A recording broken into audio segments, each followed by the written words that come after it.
Sir लगता है अभी समय है बहन जी के पास सुधार कर सकती हैं? बहन जी के पास थोड़ा सा मुश्किल लग रहा है। अब मुश्किल लग रहा है। मुश्किल इसीलिए लग रहा है कि थोड़ा सा रिमोट दूसरे के हाथ में है, इसलिए मुश्किल लग रहा है। और पर सर आप लोग तो अम्बेडकरवादी हैं, नहीं, अम्बेडकरवादी हैं। नहीं, एक चीज़ बताइए, वो ठीक है, संघर्ष हमें करना ही पड़ेगा, जिंदा जब तक है संघर्ष करना पड़ेगा, तभी जिंदा भी रह पाएंगे। इस वजह से बाम सेब की बात कर रहे हैं, बाम सेब खत्म किसने की? बाम सेब के लोगों ने ही बाम सेब खत्म की। काशीराम साहब ने फिर भी कई जो टुकड़े हो गए बाम सेब, कई टुकड़े हो गए, कोई बात नहीं, वो टुकड़े कई भी हो जाएं, लेकिन जिनके अपने स्वार्थ हैं वो कहीं नहीं टिकेंगे। ये कोई न कोई एम्प्लॉयज़ का संगठन तो होना चाहिए। बाम सेब नाम दे दो, कोई भी नाम दे दो, लेकिन क्या बहन जी ने उन लोगों को ऑर्गेनाइज किया? क्या काशीराम साहब के बाद एम्प्लॉय को ऑर्गेनाइज किया गया? मुझे ऐसा लग रहा है काशीराम साहब के साथ ही मिशन तो खत्म हो गया। समाज की रीढ़ की हड्डी टूट चुकी है। पॉलिटिक्स रह गई, सिर्फ पॉलिटिक्स रह गई। और हमें अभी तक जो फसल काटी है ना, काशीराम साहब जो बो के गए थे वही काटी है, और इसलिए ये सब खत्म होता जा रहा है। जो नॉन पॉलिटिकल जड़ें जो बोलते थे काशीराम साहब कि कोई भी पॉलिटिकल पार्टी बिना नॉन पॉलिटिकल ऑर्गेनाइजेशन के ज़्यादा दिन नहीं चल पाएगी। एक बार हम सत्ता में आ भी सकते हैं, लेकिन टिक नहीं पाएंगे। तो जो नॉन पॉलिटिकल कैडर होते थे हमारे, वो तो बंद हो गए। बहुजन समाज बनाने वाला काम बंद हो गया काशीराम साहब के बाद में। कहाँ बहुजन समाज बनाने का? कई लोगों का ये भी कहना, आखिरी कमेंट्स मेरा, कि हिस्सेदारी जो देनी थी ना समाजों को, वो भी देनी बंद हो गई है। आप सही कह रहे हैं, हम इस बात से बिल्कुल सहमत हैं। क्योंकि यदि हम ये डिमांड करते हैं कि जिसकी जितनी हिस्सेदारी, जिसकी जितनी संख्या भारी उतनी उसकी हिस्सेदारी, शायद हमने हिस्सेदारी नहीं दी। और हमने शायद जिसको गणेश को ब्रह्मा विष्णु महेश मान लिया, और जो दूसरा वर्ग हमारा, इवन एससी की भी हम बात करें, वो हमसे क्यों छिटका? शायद हमने उसको हिस्सेदारी नहीं दी। यदि हम उन सभी को भी साथ में रखते और उनको सही से हिस्सेदारी देते, तो शायद वो उधर ना भगता। जहां आज वो तलाश रहा है वहां है नहीं, अम्बेडकर वहां नहीं है। दिखाने के लिए हो सकता है, लेकिन कहीं हमसे भी गलती हुई है। कई लोग सोशल मीडिया पर लिख रहे हैं कि ब्राह्मणों ने सतीश मिश्रा को अपना नेता नहीं माना, उन्हें स्वतः ही इस्तीफा दे देना चाहिए पार्टी से। बात तो सही है, लेकिन वो देंगे नहीं, उन्होंने बहुत पुराने वो है। जब तक नैतिकता, मैंने एक वर्ड बोला था, नैतिकता ब्राह्मण में होती ही नहीं है। उसे अपने स्वार्थ से मतलब होता है, वो स्वार्थ के अपने वसीभूत होकर काम करता है। उनका काम 3% लोग जो पूरे देश पे राज कर रहे हैं, उनके अंदर नैतिकता ना है, इसीलिए राज कर रहे हैं। और उन्होंने डिवाइड एंड रूल अंग्रेजों का नहीं था, डिवाइड एंड रूल ब्राह्मणों का था। मनुस्मृति का डिवाइड एंड रूल था। अंग्रेज अगर ऐसे होते तो लॉर्ड मैकाले को जरूरी क्या थी गांव-गांव स्कूलों की पद्धति को लागू करने की?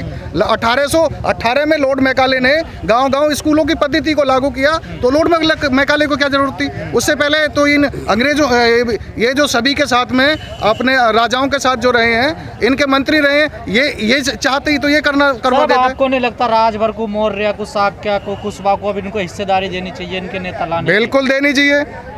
बेसिकली हमें जहाँ से हम चले थे, हम कौन है? हम भी तो वही हैं। बस हम इस जाति ने बदल के हमें चेंज कर दिया। हम भी तो अशोक के वंशज हैं, पर अब हम जाटव हो गए हैं। ये पद्म सिंह ने पहली बार हमें जाटव वर्ड दिया है, आगरा में जाटव वर्ड। तो हम कहाँ से निकले हैं? हम वही हैं, बस हमारा नाम अलग अलग कर दिया है कि तुम ये हो। 6743 जातियाँ पूरे यूनिवर्स में कहीं नहीं है, केवल भारत देश में। तो आप इस पे काम करना पड़ेगा ना हमें। आप एक छोटी सी चीज़ ये देखो, जब हम नेचुरल चीज़ पे जाते हैं, प्रकृति ने सब चीज़ को बनाया है। हमारे पूरे संसार में 4 ब्लड ग्रुप हैं, हम उन्हीं से आदान प्रदान करते हैं। किसी का एक्सीडेंट हो जाए, कुछ हो जाए, RS फैक्टर और ब्लड ग्रुप को पहले देखा जाता है, जब ही उसको ब्लड दिया जाता है। तो जब प्रकृति ने हमें इतना बड़ा भिन्नता नहीं लाए, तो ये कौन होते भिन्नता लाने वाले? इस चीज़ को हमें समझना है। और ये हमारे जो जाटव लोग हैं, जो जाटव कम्युनिटी से आते हैं, ये थोड़ा सा विद्वान हो गए, पढ़ गए, तो सबसे ज़्यादा थोड़े मजबूत भी होगा आर्थिक स्थिति से। तो सबसे ज़्यादा जो प्रोपेगेंडा इनके खिलाफ लाया जाता है, वो सबसे ज़्यादा इन्हीं के खिलाफ लाया जाता है। मैं एक लास्ट पॉइंट कहना चाहूँगा। एक्चुअली अभी जो भारत के अंदर, क्योंकि थोड़ा पॉलिटिकल दृष्टिकोण से हम देख रहे हैं, इस राजनीतिक दृष्टिकोण का हमारे ऊपर सबसे बड़ा नुकसान होने जा रहा, वो है संवैधानिक नुकसान। क्योंकि इससे ये दिख रहा है कि यूपी यदि उन्होंने ले लिया तो उनको केंद्र में वो आएंगे। संविधान पर खतरा है ये होगा कि यदि संविधान को यदि समीक्षा नहीं कर सकते, तो धीरे धीरे एक आर्टिकल करके उनको समाप्त करेंगे। यदि आर्टिकल 13 को ले आते हैं, जिसमें बाबा साहब ने लिखा था कि आज संविधान पर लिख दिया कि भारत के अंदर जो डिस्क्रिमिनेट करने वाले ग्रंथ हैं जो गैर मानवतावादी ग्रंथ हैं जिनमें जो असमानता है, आज के दिन वो नील किए जाते हैं, जीरो किए जाते हैं, शून्य किए जाते हैं। इसका मतलब उसी दिन आपकी रामायण महाभारत और ये जितना भी जो मनुस्मृति है वो सारी शून्य हो गई थी। बट ये आज फिर उस चीज़ को लाना चाहते हैं। यदि एक आर्टिकल भी समाप्त कर देते हैं, आपके संविधान खतरा हो जाएगा। और दूसरा ये है, क्योंकि इसके माध्यम से ये संविधान को ख़त्म करेंगे। नौकरियों में इन्होंने बैन लगा दिया, सरकारी नौकरी नहीं होंगी, आरक्षण ख़त्म हो गया सरकारी, क्योंकि आरक्षण का प्रावधान संविधान में कुछ भी करने की ज़रूरत नहीं है। आपने सरकारी नौकरी ख़त्म कर दी तो आरक्षण स्वतः समाप्त हो जाता। आप निजीकरण ला रहे हैं तो निजीकरण में उसमें आपने हमें भी तो हिस्सा दीजिए।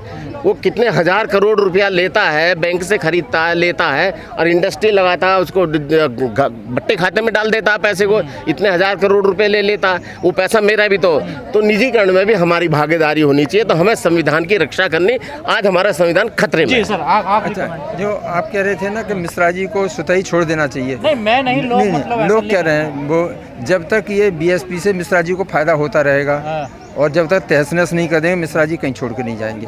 पहले सरकार रही, मिश्रा जी के पूरे परिवार ने लाल बत्ती की गाड़ियाँ इस्तेमाल की हैं और अभी भी पूरा मौज ले रहे हैं। अभी राज्यसभा के वो एमपी भी हैं। तो जब तक उन्हें फ़ायदा मिलेगा, हाँ 2 महीने बाद ख़त्म हो जाएगा। उसके बाद अभी बहुत कुछ माल है बीएसपी के पास। जब तक पूरा जीरो नहीं हो जाएगा ना, और बीएसपी जीरो नहीं हो जाएगी, मिश्रा जी नहीं जाने वाले। इसमें मैं थोड़ा और जोड़ना चाहूँगा।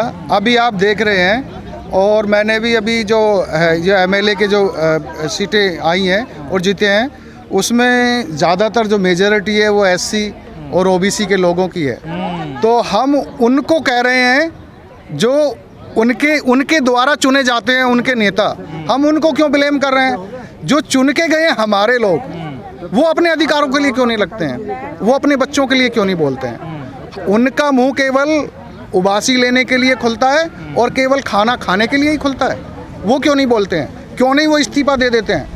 वो कैसे आ जाएंगे? वो कैसे भी नहीं आ सकते। वो तो क्लियर कहते हैं ना, हमें समाज ने नहीं चुना, हमें तो पार्टी ने चुना ना। नहीं, पार्टी ने चुना है तो उनसे सवाल किया जाता है, हमें तो पार्टी ने चुना। पार्टी ने चुना तो वोट तो समाज ने दी ना।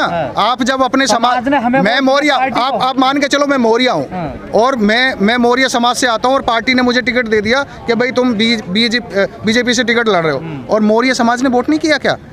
आप मौर्य समाज के बच्चों के लिए एम्प्लॉयमेंट वो क्यों नहीं करते हो? कौन करेगा ये समाधान? ये नेता ही करेंगे ना। ये सब चीजें वो नेता ही करना है ना, उनको करना चाहिए ना। तो वो करते कहाँ? वो तो बोलता ही नहीं है। कह रहे हैं आप, इससे सरकारें गिर भी सकती हैं, बन भी सकती हैं, करने वाला नहीं है। नहीं, हमारे 132 एससी के एमपीज बैठे हुए हैं जो बिल देखते भी नहीं है, बिल पढ़ते भी नहीं है, साइन कर देते हैं, है ना। ये सारी चीजें परिस्थिति बनी समाज की, कैसे देख रहे हो? कैसे क्या देख रहे हैं? इससे मतलब ये दुखदाई है वैसे तो देखा जाए तो। राजनीति का बिल्कुल पतन हो गया है। बिल्कुल पतन हो गया है जी। और इसमें मतलब पब्लिक की गलती तो है, हमारे राजनेताओं की ज़्यादा गलती है। जो भी यहाँ से जीत के जाता है ना, वो फिर पब्लिक के बारे में सोचता नहीं है बिल्कुल भी। तो पब्लिक से संपर्क छोड़ दिया बस ये है। तो क्या आप सर कोई बदलाव, सुधार हो सकता है? सुधार क्यों नहीं हो सकता? हर चीज़ में होता है सुधार। तो उम्मीद है आपको? बिल्कुल उम्मीद है, क्योंकि आप लोग वो संघर्ष वाले लोग हैं। हाँ संघर्ष वाले, हाँ सुधार तो हर चीज़ में हो सकता है। ऐसी कोई चीज़ नहीं जिसमें नहीं हो सुधार। लेकिन लेकिन बहन जी को भी अपने आप में सुधार करना पड़ेगा। जो ऊपर ऐसे लोग बैठा रखे हैं उनको भी हटाना पड़ेगा, बदलना पड़ेगा।